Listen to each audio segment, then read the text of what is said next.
Let's make tangy, savory, quick pickled shallots.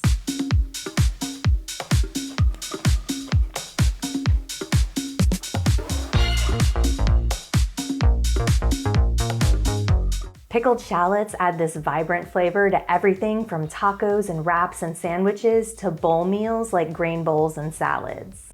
A shallot kind of tastes like a mix between red onion and garlic, but with a more mellow, sweet flavor. And they're perfect for pickling. Y'all loved my no-cook cucumber pickles, so I decided to try that same technique out on some shallots, and it worked like a dream. These are easy to make, no cooking required. You don't have to boil the brine at all, just put the kettle on. First, peel and slice your shallots. You want to slice them into pretty thin pieces. Thicker pieces just won't absorb as much flavor from the brine, so go as thin as you can get.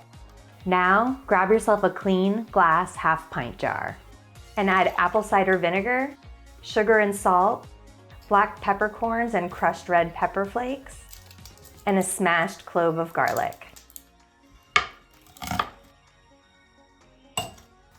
Now pack those shallots into the jar and then top it off with hot water.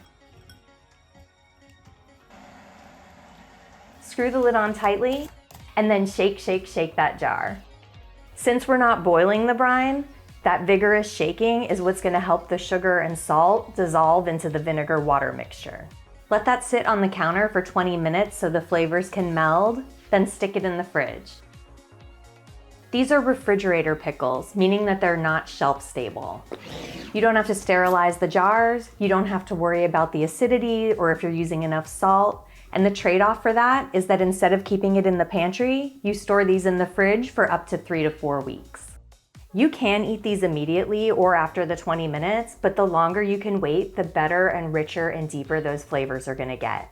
So if you can wait an hour, they'll taste even better. And if you can wait overnight, you are in for such a treat. These pickled shallots are vibrant and crunchy and savory, and they have a ton of umami, and they are just absolutely delicious. Use them anywhere that you'd use pickled onions. I hope that this video answered all of your questions about how to make these quick pickled shallots. If you have any questions I didn't address, feel free to drop a comment. I am always happy to help. And don't forget to rate and subscribe. Happy cooking!